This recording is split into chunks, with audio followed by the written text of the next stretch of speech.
இது நீங்க வந்து வெற்றி பெறதுக்காக பழனிசாமி என்ன போட்டி போடல. அவர் நிக்கல. இந்த எலக்ஷன சந்திக்கல. நமக்கு எதிர்க்கட்சி தலைவர் பதவியாவது இருந்தா போதும் அப்படிங்கிறது தான் அவருடைய நோக்கம். அப்ப அவருடைய நோக்கம் நிறைவேறிருச்சு. இத நான் சொன்னத சொல்றேன். அங்க சொன்னது சேம் வேர்ட் அதே வார்த்தைய அங்க சொல்றேன் உங்கள்ட்ட. இந்த தேர்தல் எடப்பாடி பழனிசாமி அண்ணன் அவர்களுக்கு வெற்றி.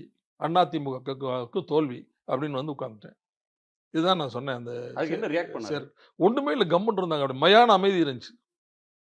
அவர் இன்னும் என்ன இப்படி பேசிட்டீங்களேன்லாம் ஒண்ணும் கேட்கலையா? அதெல்லாம் ஒண்ணும் கேட்கல. எதுவுமே கேட்கல.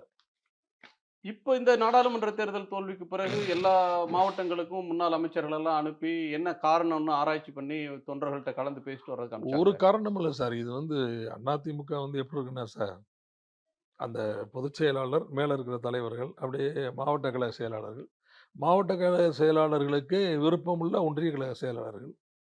அவங்க ஒரு லிங்க் மாரி இருக்காங்க சார் அவ்வளோதான்.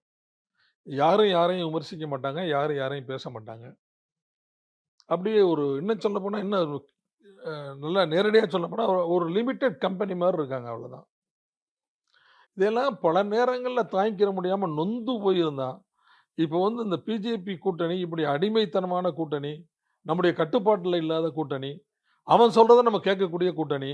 இன்னைக்கு வரையும் கூட அதிமுகவும் பிஜேபி கூட்டணி வெற்றி பெற்றால், அதிமுகவில் ஒருவர் தான் முதலமைச்சர்ன்னு சொல்றார்ல. ஆமா அதிமுகவில் ஒருவர் தான் முதலமைச்சர். நீ யார் சொல்றது தான் கேட்கிறேன். அதிமுகவில் ஒருவர் தான் இது முதலமைச்சராக வருவார் என்று சொல்வதற்கு நீங்கள் யார்? இதுதான் என்னுடைய கேள்வி. பிஜேபி யார்? அதிகமான இடங்கள்ல அதிமுக தான் போட்டி போட போகுது. ரொம்ப அதிகமா குடுத்தா உங்களுக்கு 40 இடத்துக்கு மேல நிச்சயமா குடுக்க மாட்டாரு எடப்பாடி பழனிசாமி. கண்டிப்பா குடுக்க மாட்டாரு. அப்படி இருக்கும்போது முதலமைச்சர் யாருங்கிறத நாங்க தானே டிசைட் பண்ணணும். நீங்க யார் டிசைட் பண்றதுக்கு? அவங்க தொண்டர்களை உற்சாகப்படுத்துறதுக்கு அவங்க சொல்றாங்க. அவங்க தொண்டர்களை உற்சாகப்படுத்த சொன்னா, எங்க தொண்டர்களுக்கு ஓட்டு போட மாட்டான்ல.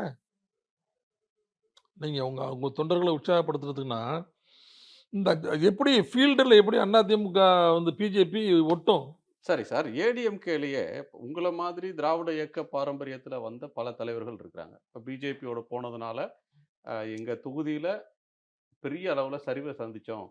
அப்படின்னு பேசின பலர் இருக்காங்க. திரு ஜெயக்குமார் இருக்கிறாரு, ஜெயக்குமார் கேபிஎம் இருக்காரு, இருக்காரு, சிவி சண்முகம் சி.வி. இருக்காரு, சண்முகம் இருக்காரு, கே.பி. முனுசாமி இருக்காரு. கேபி முனுசாமி இருக்காரு. இவங்கலாம் எப்படி இத ஏற்றுக்கொண்டாங்க? இவங்க வந்து இவங்க வேற வழி இல்லாம இருக்காங்க சார். நான் சொல்றது இப்ப நான் பேசுறத, இப்ப நீங்க உங்க டிவி மூலமா கேட்டாங்கன்னா, நீங்க சொல்ற இந்த தலைவர்கள், இன்னும் பல அதிகமான தலைவர்கள் ரொம்ப மகிழ்ச்சி அடைவாங்க. சரி நமக்கு பதிலா ஒருத்தன் பேசுறான் அப்படின்னு.